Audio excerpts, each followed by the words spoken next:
mid ardaydii waqtigaa reer Hargeysa yaan odhanay gobolada haddii alla ku rooyahay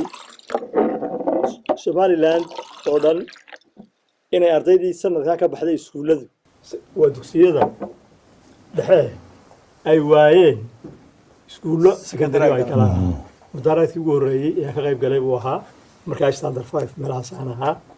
yani waxa weeyaan يعني dadku sida bariga xuquuqdooda ugu doodayeen siday u arkayeen dulmiga iyo xaqdarada lagu hayo yani wuxuu ahaa yani halgamadaas uu ka mid ahaa waqtigan dambe kan yimid ee sanamna halganka waxaan naga dhintay laba arday ayaa midna ku dhintay midna ku dhaawacmay laba arday saaxiib ahaa oo labadu iskuulka dugsiga oo saddexe ama dugsiga dhexe ee biyo dhacayga ka tirsanaa waxa taariikh soo jirtay marka halganku de waxa weeye misaas soo bilaabay 60kii ilaa iyo imikana tan xurnimadeena markaan ku soo noqonay walina aynu halgankii uu yahay mid aan dhamaanin uu yahay ee wali hankii iyo halkeenu doonaynay halkeenu soconay aynaan wali gaarin waxana weeye de wala isu dhibayo oo isu dhibayo kuwa naga dambeeya ayaynu taana u dhaafi doonaa haddaan ku soo noqdo si kooban waxa uu sidoo ahaa dareenka hadda la ku rooyahay dulmiga iyo xaqdarrada iyo maamul xumada lagu hayay dawladdii la oran jiray Somaliland ee 1960 Somaliland ee 1960kii 26 June calankeeda qaadatay ee mooday dowlad aan weli dhalan inay walaalahood yihiin iyagoo u hanqaltaagaysa inay shanta isu keenaan shantii Soomaaliyeed ay haddii alla ku rooyahay kula walaaloobeen 1 July iyagoo wax shuruudo ku xidhan xaqdaradii bilaabantay maalintaa waa ta dhalisay in dhammaan boqolkii sanadood ee waqtigaa iyadaa ka horreysay inta aan Hargeysa Burco la duqeyno la burburinin intii ka horreysay xadaaradii aynu lahayn iyo wixii mood iyo moran haysanay halkii aynu ku burburinay waxaana ka timid waxa weeye xaqdaro walaag baynu faray xumaan bayna iga soo noqotay maantana waxaan maqlayaa hadal hayn aanan ugu sharxi karaynin cid hadaleysa waxay ujeedo oo leedahay ururkaasi wuxuu ahaa urur dhalinyaro ah waqtigaa dhalinyaro ahaa dhalinyaradii markaa wax ku soo baratay dabadaha iyo dalka gudihiisa jaamacadii waddanka ka soo baxday iyo kuwa dabadaha ka yimid iyo dhalinyaro carabaha ka soo noqday oo dalkii ku soo noqday oo u soo hiloobay dalkoodii iyo dadkoogii oo doonay inay ku noolaadaan waxna ka abuurtaan shaqooyinna ka samaystaan dalkoodii hooyo oo dabeedna arkay sida u daayacmay dalkoodii oo dabeedna markaa tale isweydiiyey oo isu yimid oo dabeedna yidhi war dee sidaan isaganu eegan karayna maahee kacaankiina waa kanoo hawshii wuu wadaaye maxaa dalkan maxaa qaybtan dalka intiisa kale ka reebay maxaa u diiday horumarka dalka intiisa kale ku soo maxaa dhaqaalihii dalkan ka soo baxayay meel kale loogu dhisay iyo waxyaaba caynkaas is weydiiyey laakiin aan markaa isla gartay inaanay u babac dhigi karayn ama aanay si toosa ugu hor iman karayn maamulkii waqtigaa jiray dabeedna ku taashaday bal inay iskaa waxu qabsa iyagu wixii dalkooda iyo dadkooda ay ku qaban karayaan ay markaa iyagu qabtaan iyaga oo ka bilaabaya meelaha dareenka dadku uu badan yahay ama u nugul yahay oo ay ka mid tahay caafimaadka iyo waxbarashada si toosa waxay isu xil saareen iyagoo waliba la kaashanaya maamulkii gobolka waqtigaa joogay ee kacaanka ka mas-uulka ahaa iyagoo la kaashanaya dareensiiyena darxumada haysata dalka iyo dadka oo biyo la-aan leh oo leyd la-aan leh oo wax walba leh in haddii alla kuu roon yahay bal siday u kala nugu yihiin laguna kala baahi badan yahay oo caafimaad ku horreeyeen cisbitaalka Hargeysa wax ka qabtaan waxay intaa ku darsadeen iyagoo taas sameynaya oo dabeedna abaabul sameeyey oo ka soo ururi dadkii isugu yeedhay oo dabeedna mutadawic ahaan wixii qaaraana iyadoo waqtigaa iyadaana aynu ku ladnayn carabahoo inoo furaa oo dhalinyaradu u shaqo tegi jirtay in yacni ay wixii dabadaha ka imanaya ka soo shaqaysanaya carabaha in iyana markaa dambe la gaarsiiyey inay waxoogaa tabarucaada markay imanayaan war cusbitaalkii cudbigii iyo bandhajkii qofka dhaawacma lagu duubaye lama hayee markaa imanaysaan ama lacag keena ama wuxu soo iibiya yani abaabul caynkaasa oo in wax laga qabto haddii alla ku riyahay nadaafaddii cusbitaalka oo baabaaday in xataa iyagu ay gacantooda la tagaan oo ay inta burushii qaataan dabeedna intay sabaabulaan dhalinyaro kale la kaxaysaan ay xaadhaan maalimaha qaar qolooyin qaxooti badan oo la soo dejiyey waagaa dhulka la soo dejiyey dhulka oo tii uu ka sheekeynayay cabdullaahi ba ahayd ee la dejiyey meelaha hargeysa dhinacyadeeda ah in dadkii halkaa yani hay-adihii ajnabiga ahaa ee u yimid ee dabadaha ka yimid ee loo keenay inay dadkaasi markaa etoobiya ka yimaadeen oo dagaalka 17 sideed tobankii dadkii ka soo barakacay bay ahaayeen halkaa inay ku daweeyaan loogu keenay in ay arkeen cusbitaalkii referal hospitalka u ahaa ee dadkan ku xanuunsaday kaamka ay geel lagu xanaanin lahaa oo aan isaga dhisi waxba oolin iyagina aanu muwaafaqo la galnay oo aanu kula heshiinay bal dee dadkan ay u shaqaynayaan halkii la keeni lahaa waa tani iyana waxay ka caawin karaan inay ka caawiyaan marka hay-ad jarmal hayadoo GED loolan jiray German Emergency Doctors dabeedna markay ay yimaadeen iyaguna ay arkeen dhibaatada haysta cusbitaalkii ay dabeedna macaawino runtii weyn ka geysteen oo mishiinadii leerka u keeneen oo qolalkii qalliinka tiyaatarka ay qalabkii ka bedeleen oo ay xataa sewage system aanu lahayn halkii biyihii iyo qashinkii waxaas ay marayeen aanu lahayn ay u sameeyeen yani ay runtii aad dhakhaatiir dheeraadana ay u keeneen oo qalliinna ku samaysa cusbitaalka gudihiisa iyadoo markaa dhalinyarada hawshaa gashay ee cusbitaal ka shaqaynaysaa uu guddoomiye markaa ninkii ahaa agaasimiye cusbitaalka oo dr aadan yuusuf bukor ahaa iyo dr cismaan iyo dr sulub iyo dr tani intuba cusbitaalka ka shaqaynayeen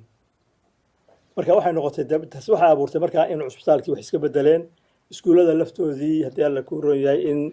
dhalinyaradii dibadda ka soo noqotay wixii wax dhigi karayay inay tabaruc ku sameeyeen inay kalaasya dheeraada galaan iyadoo markaa ay ardaydu markaa dhoofkuna oo badnaayo arday macallimiintu ay yarayd ardayduna ay badnayd waxaasoo dhan oo soo biiray runtii ayaa dabeedna waxay kiciyeen dareen ah in dadkii ay wax isweydiiyaan dadkooduna way hadal badan yihiin wuxuu qabsan maayaane way ka sheekeynayaan iyadoo aan la isu ogolayn dabeedna dareenkaasi wuxuu geliyey xukuumaddii waagaa joogtay shaki buu geliyey ah in hoosta wax laga wado waxaa intaas u raacsanaa waxay ahayd oo keliya in xaqdarradii lagu hayay ama dadkii koonfur ka yimid ee gobollada koonfurta u dhashay ee u soo shaqo tegi jiray halkii inagu carabta ugu shaqo tegi jiray iyagu soo shaqo tegi jiray hargeysa taraafeerka usoo qaadan jiray si waagaa iyada oo faraka funuutadii baa socotay wixii la odhan jiray oo dekada berbere aada u shaqaynaysay dhaqaale ahaan u iman jiray meesha in ay markay haddii alla ku roon yahay dhaqaale in dadkii ay baad ka qaadaan ay gaadhay dabeedna dhacdooyinka ka dhaca meesha xoolo laga dhoofinaya berbero oo haddii alla ku roon yahay dad reer koonfureeda tiyo ay ka soo horreeyeen kuwa reer haddii alla ku royay reer waqooyiya oo xoolahoodii meesha ay joogaan in la dhaafiyo in moosinka xajka yani waxa xaqdarro badan iyo dulmi noocaasa oo tacaddi runtii dhab ahaaya wixii markaa ka dhaca meeshaas ee warara ayaa waxay lagu soo saari jireen ama ay kusoo saari jireen qolada ufo pamphlet yaroo kitaab lagu garaaco istasalla lagu rogo dabeedna wiigii ama labadii mar wixii information lasoo ururiyo dabeedna lagu qaybiyo waliba si tuugaa loo qaybiyo magaca ufona wuxuu ka socday UFO buu ahaa wuxuu annaga noo ahaa astaan jaridadda magaceedu ahaa waxaanay ahayd runtii ufo markii dib aanu isu waraysanay waxa uu magacaasi u yaalay dabaysha ka soo horeysa roobka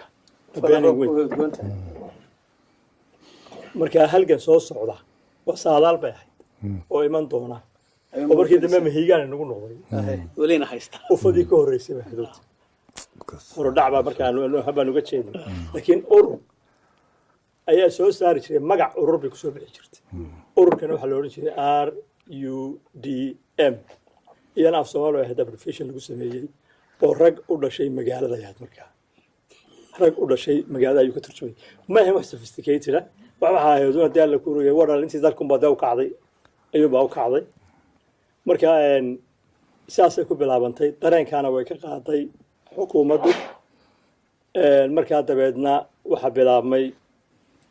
iyadoo siyaasadda hadday kolley xaggaa ka socotay koonfurtuna ay jirtay ee dadka marka haddii annaga naga xooga waaweyn ama naga dee awoodaha badan ee dee ama ciidamada ahaa ay wadeen annagu waxaan ku koobnayn oo keliya waxay ahayd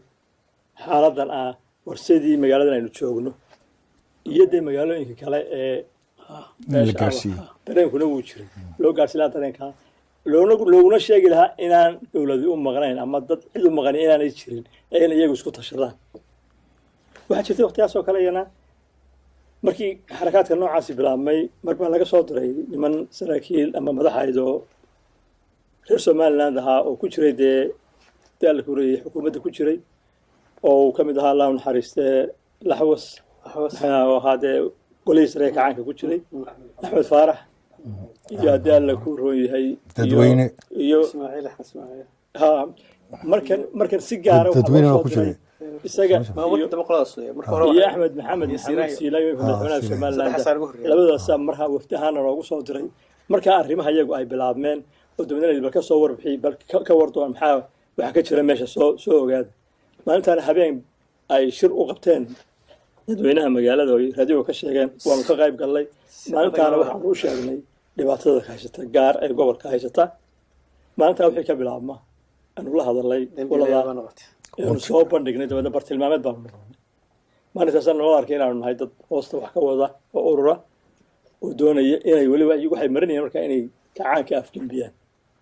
war labadan dhakhtarkan yar iyo macallinkan yar iyo haddii alla ku yahay aan waxba sidanin waxba afgembiyi karaan yani waxa weeyaan waa dareen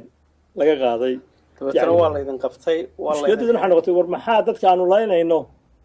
dadka aanu doonayno inaanu layno idinku maxaa u noolaynaysaa simbali waa intaas u baxay soo waqtigan suga asiga day aan soo gaaga ama marka waqtiga soo dhawaad marka waxa weeyaan arrinta waa laydin qabtay waa laydin xiray dabeedna xadhigii baa bilaabmay markuu xadhigu bilaabmay waxay iyagu ujeedadoodu ahayd in ay haddii alla ku roon yahay inta hore markay qabtaan ilinteeda kale sii daaya aanu meesha kala yaacno oo wixii dad dambi ku jiray nala arko annana waxaanu go'aansanay in mushkiladda maanta guriga labadan nin hore ama saddexdan nin hore la xidhay gashay inay guriga wala hargeysa ama taabataan annaguna go'aansanay dabadda kamaanaan tegin waanu joognay gobollada intii kalena waanu gaadhsiinay sababta dadkan ay xidhan yihiin iyo waxaan la doonayo dabadda halkaasaa dagaalku runtii dareenka dadku uu ka bilaabmay dabadna waana la qabtay doorjar badan waana la soo mariyey 2 bilood baa garaaciyana lagu waday waxaa markii dambena maxkamad ku sheegaana loo diyaariyey dabeedna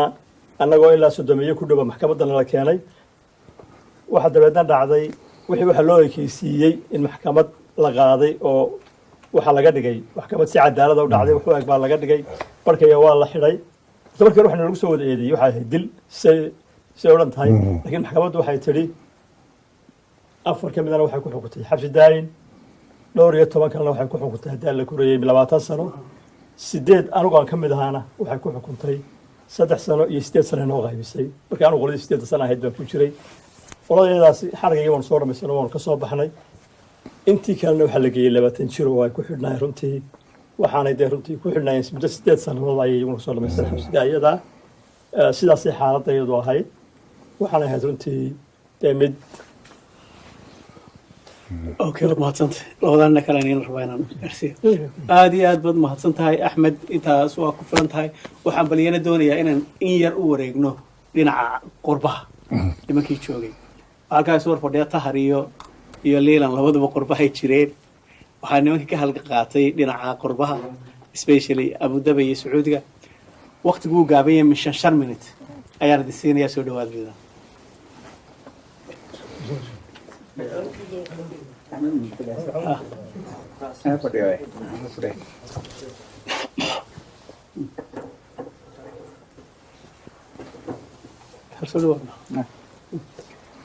محمد waad arkaysaa hadday cabdilaahi warbixin aad u badan ayuu bixiyey oo hagaagsan runtii oo loo baahnaa oo taariikhiya waana dhaxal ka hadhaya axmed maxamed madar guddoomiyaheena maamul wanaagisna waad arkaysay intii uu raaciyey waxaa joogtay golihii dhexe asnamna ka mid baad noqoto nasiibkaaga kaasu ka mid ahaa halkan safiir baad noogu noqotay oo xilkii ummadda waxbaad ka qabatay weli adigu anagu halkan kaa hore siduu baanu ka nahay weli carabtii waad joogtay carabta waxayd meeshii ugu badnayd ee waxna laga siinayey taageeraya halganka xamar waad joogtay oo nimankii macallimiinta dhaqdhaqaaqa sameeyay bahayd bal adoo soo koobaya waqtiguna waa inoogu yeeryahay wabsi aadna بسم الله الرحمن الرحيم عبد الله وسيفي عن أنا سلامة يا دمانتين وحويا نورت وحنا إنه ما أنت عاو كور منا وتاريخ دم مركا وحويا قف كستوي نجمد هنا وده تاريخ مدة دائما كصوت سنة فرت سنة يعني أنا لسوكو بكرين لكن أنا جو سكوا بنا وسو دويني هذا الكا أنا جاهان هذا نسكه الله anigoo nin daayira ayaan cabdilaahi sheekooyinkii imika uu ka sheekeynayay ee magaalada muqdisho ka socday ayaa waxaan ka mid noqday nimankii dhalinyarada ahaa ee markaasi ma garanaysaa dareenkaasi galay ee magaalada muqdisho dhaqdhaqaaqa ka bilaabay muddo dheer baan wadnay masalan waxa imika aan xusayaayo masalan allah u naxariistee yuusuf tukaninkii la odhan jiray maxaan ku idhaahdaa dalmar oo maanta nool oo wariyaheenii caanka ahaa maxamed sheekh axmed dalmar ibraahim reygal oo maxaan filaya inuu baarlamaanka fadhiyo maanta oo aan inkastoo maryahana ragge uu caynamo meelahaas kasoo galay berigii dhowto de waxaan ka xasuustaa cumar xaaji aadan oo isaguna ahaa nin reer gableya hawd nin la odhan jiro isna macallin ahaa marka macallimiin aan ugu badnaano dhakhaatiirna way nagu jiran saraakiil military oo qoladan cabdilaahi iyo ka da'yarina waanu anaku ku wada jiray ururkaasi markii dambe waxaanu helay mar dambe oo sheekadii dee ay adkaatay oo dadkii dareenkii wada gaadhay oo tiradii badatay waxa ay noqotay inay u baahan tahay inaanu raadino wax annaga naga xoog badan oo arrinkan maamula inaanu helo waxaan xasuustaa waxaanu la kulannay cabdi duse professor cabdi ismaaciil duse oo ka tirsanaa kooxdan cabdilaahi iyo ninka lagu yidhaahdo maxamed cilmi sabantar salebaan nuux guriga salebaan nuux baan fadhiisanay maalintii u horreysay maalmihii dambean isku soo noqonayna maxamed cabdi ismaaciil dictoorka ayaan gurigiisa fadhiisan jiray kooxda iyadaa markaa da-da yar leh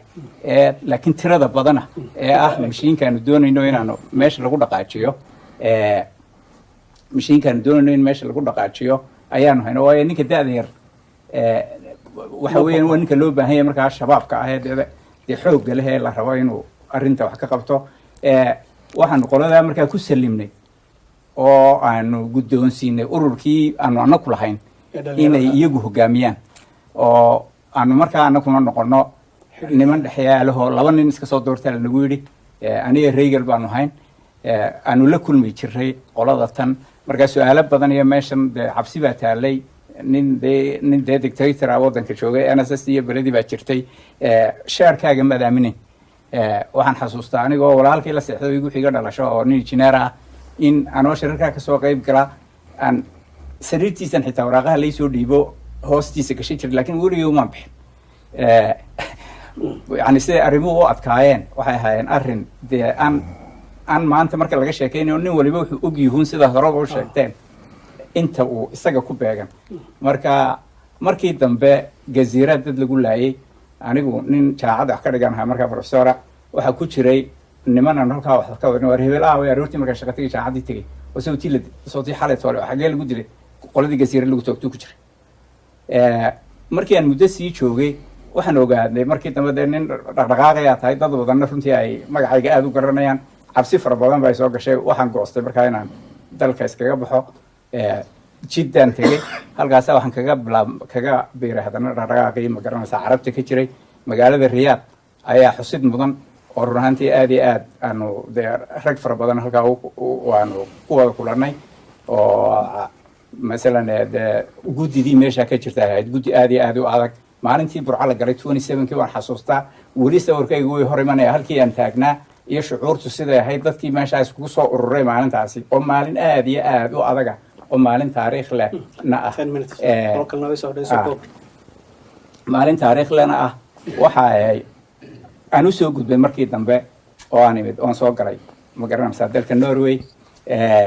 halkan niman fara badan oo Axmed ka mid yahay oo iga soo horeeyay Allah u naxariistay Yusuf Warsame Axmed Xaaji Nuur yani de tahar yani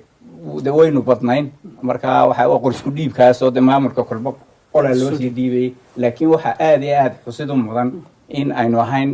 dhaqdhaqaaqii ugu adkaa ee ay lahayd snm lahayd inuu xafiiska Norway ka furan ahaa oo aanu xataa lacagta London oo naga dad badan laakiin aanan inagu ka wacyi badannahay ay dhici jirtay inaynu ka bixino kirada xafiiska ay ku jiraan ayaa wax aad loo xusaa lacagtii kale masalan dee weyneed ee snmtana meeshan halkan ay ooleysay oo iyada lafteeduna waxay noqotay wax xoojiya maaragtay dhaqdhaqaaqa Norway ka jira oo lacagtii maraakiibta iyo waxaa ahayd waxa ilaahay mahadiyo caawa anoo arkaya taariikhda dhan ee soo maray halka kan inaan xuso kelmadaas waxa weeyaan library bayn fadhina library-ga iskamaanaan iman aqoon baan ku dooranay maqsin yaroo kaleba waanu fadhiisan lahayn laakiin waxa weeyaan library-gan u fadhinaa inaanu dadka u sheegno in taariikhda la iska reebo ummadan taariikh lahayn oo buugaagtaas oo kale taariikhdeedu gelin beritu kuwa ka dambeeya way lumayaan waxay samaynayaan qaladkii kuwii hore sameeyeen waxaan rajaynayaa qof waliba oo wax ka og halgankaasi in uu buug geliyo qoro waa waqtigaa inagu yar halkaasaan kaga baxay su-aal baan su-aal kaliyaan kusii celinaya ta haruy soo dhawood cabdilla su-aal baan ku codsinaya muhiima lowna aan ahayn xeeraalyihiina wuxuu ahaa cismaan maya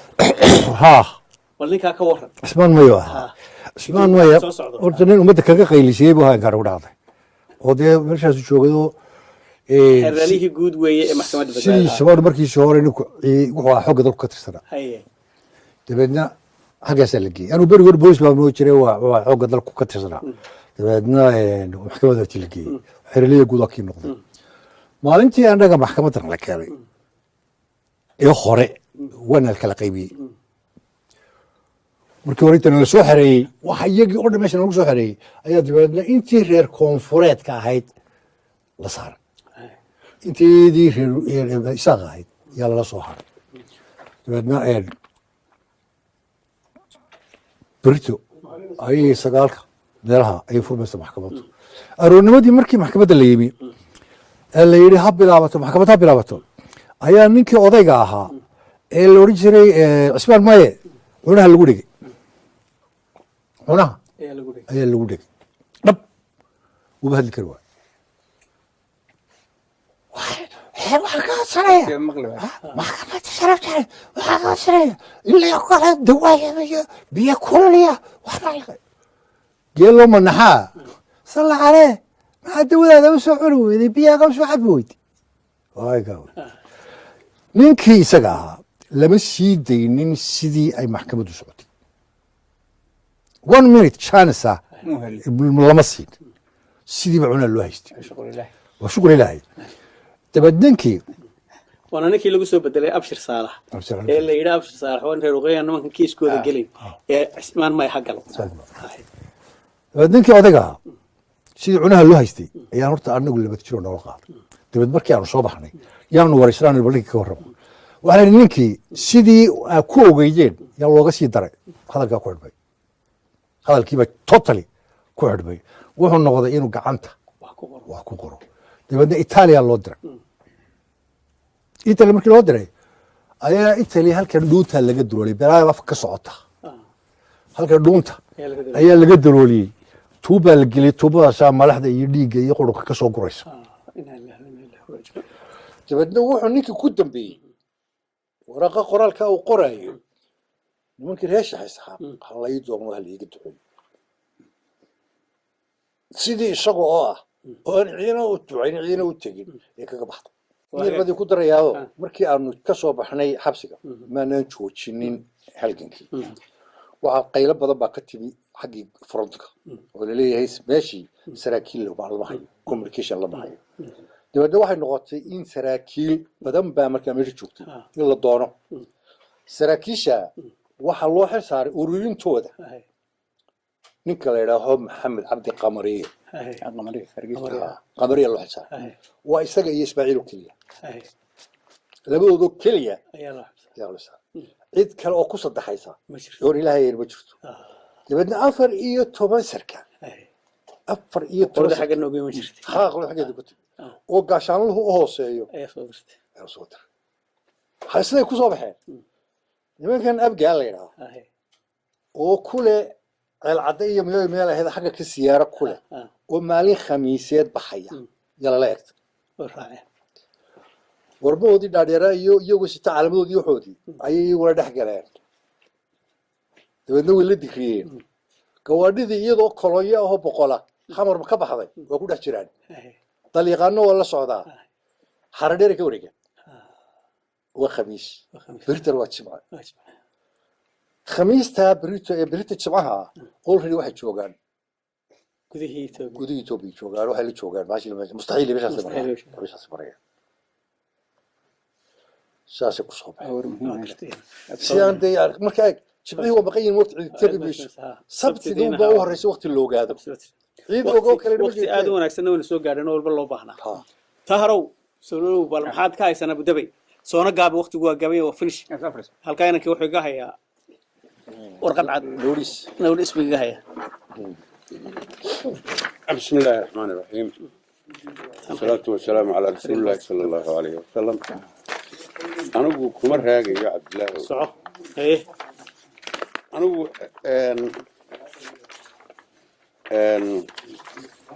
كل يعني قولنا ده اللي جراه هو أيام سوق الإمارات كا السلام أنا أقول حيقول بلابن الإمارات waxaan ka shaqayn jiray imaaradda abujabay magaalo la yidhaahdo alcayn magaalada waxaan ku joognay rag 7 ah wax mutacalimiin oo maaragtay ayaan ku joognay dadajina ha waqti weyn ma sii hay waxaa doonayay Dr. Axmed oo dhakhtarka magaalada ka shaqaynayay Yusuf Maxamed Cali Qoys oo injineer oo qaybta biyaha أكاها أسيستان أكاها نيل يراها عبد الجامع وإنجنيره يسمع على الغسول اللي جوعان برع جوعان مكا إنجنير إنجنير ولا عبد الجامع أي مكا جوعون اللي جوعان إنجليزكا بروفيسور إبراهيم فرح جورج وأنا ملك هو شغال الناس أكاديمية السراكيش أنا المستريس بروفيسور بانكايس لما معلم بقى إنجليزي ده نيكل يراها إيد إيد كليلة وده شغال شرين ها واسمه جامعة العين كها معلم معلم كا رجعي قاس مركا أيها وحنا سويناي 1980 إن دقائق يوم من معارضة دي مركا كعسنايد أيام دلس على دل كليه سيجدبت بقى ومركا أركو كرسنا ورسالة لنا نكون من السيال أو أكاونت بانفران بان ليها أمريكان سيتي بانك أيانا كان كفرناي العقد بانفور سن كورناي أنا أقول العقد هاي سنو أي العقد بدل نوع مريسون أيا الغدو أغاي السلام لندن مركي لندن لقى كده واقعي مركي بقولوا دي وجوه رجع سنتي أيانا دول كان خليج كي بقرطوية سياسة وكمنا وقر سعودي وحاد مارتي دي واحد مارتي أتغني سواء قر سعودي أنا أقول لي إماراتك حق بيسوق لنا سياد درس صاحبه وهاي شيء واحد ضاف صاحبه وهاي إن و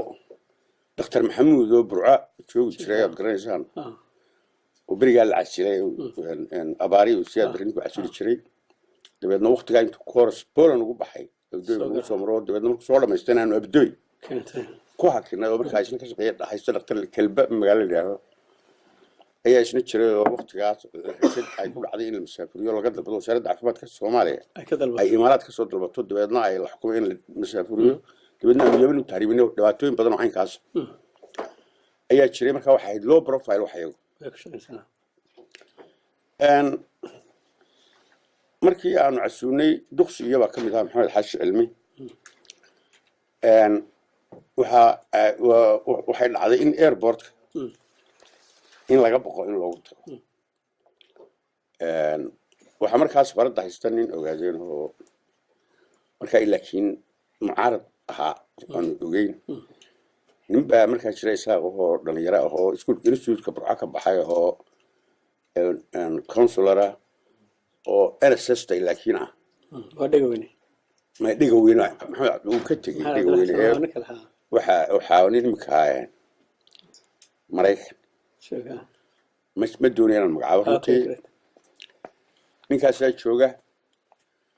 aniga markaa ugu tegay airportka ka soo qaado gaari Maraykan oo ku dhaadheer watay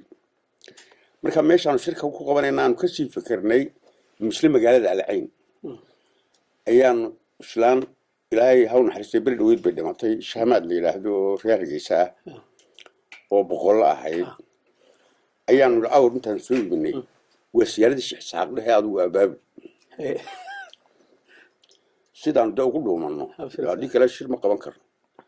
halkaas aanu ku qabsanay shirka ninkaas uu daba galay ninka consularka haynaga oo runtii aan markaas si toos ah isaga hornimi markii damaaniga baa soo qaaday waqtigaas oo xitaa jadiid diiday markii dama shaamanaga shaamad soo isnaa oo jadiintii oo ka maaranay lacagtaas aan markaa haynay waxay tarta lacagtii gundhiga u noqotay waxay kaloo gunno u noqotay Axmed Silaayi markuu tagay amar buu abduu soo sheegay uu leeyahay waxaad keentaan Cali Maxamed Wardhiigley Cali Maxamed Cusub Wardhiigley iyo Cali Maxamed Hiraabe iyo ninka la yiraahdo Kimiko oo Maraykan deganaa Cali Maxamed Cusub Wardhiigley Cali Maxamed Hiraabe waxay deganayeen Talyaaniga marka lacagta aan tigidhada uga jaray ka finance gareyn waxay taa Alcayn waan gartay marka halkan markii aynu nimi immediate taxfiiska ugu horeeyay halkan laga furay ragii ka furay baan ka mid ahaa runtii waxa mudan markan aynu Yurub soo baxnay London baa markii hore aynu fursad koobaad ay ahayd laakiin Yurub markii aynu soo baxay waa markii waqtiga aynu politically paralyzed gareynay dawladda siyaad baray runtii dhaqdhaqaaq ugu bedelay kaasoo buu ahaa wax kaloo de fact aan ilaahdaa ma jirto meesha ma yaalaan gulaamii dibadda baan ka mid ahaa ragii maartay de hagay السلام عليكم ورحمة الله وبركاته آدي آد بنتقول مع النقية وبحنت السياسية عبد الله جامع سمتر كنت واحد بدنا ودي سرعها وأنا نقين ينو افتيمشي عاوة ولي وحياة بدل ما تيجي مدة وقت سوون أكسن بينو قاعدنا عشرة آدي وفي عنت هاي تاريخ آدي ونكسن هاللي آدي أنا قوم هاد نقية آدي أنا قوم هاد نقية كورنيل عبد الله جامع سمتر وهانك إلى وقت جاهز حقوقك أها ما أنت رك بدنو كشيكيني أنا تشوجين بقى إن إلهي ميزانك حسناتك هو قدره إن وحينا آدم نسيبوناك إن إنه تاريخ ذي دوبني أو أيد حالتهاي وما أنت واحد بدن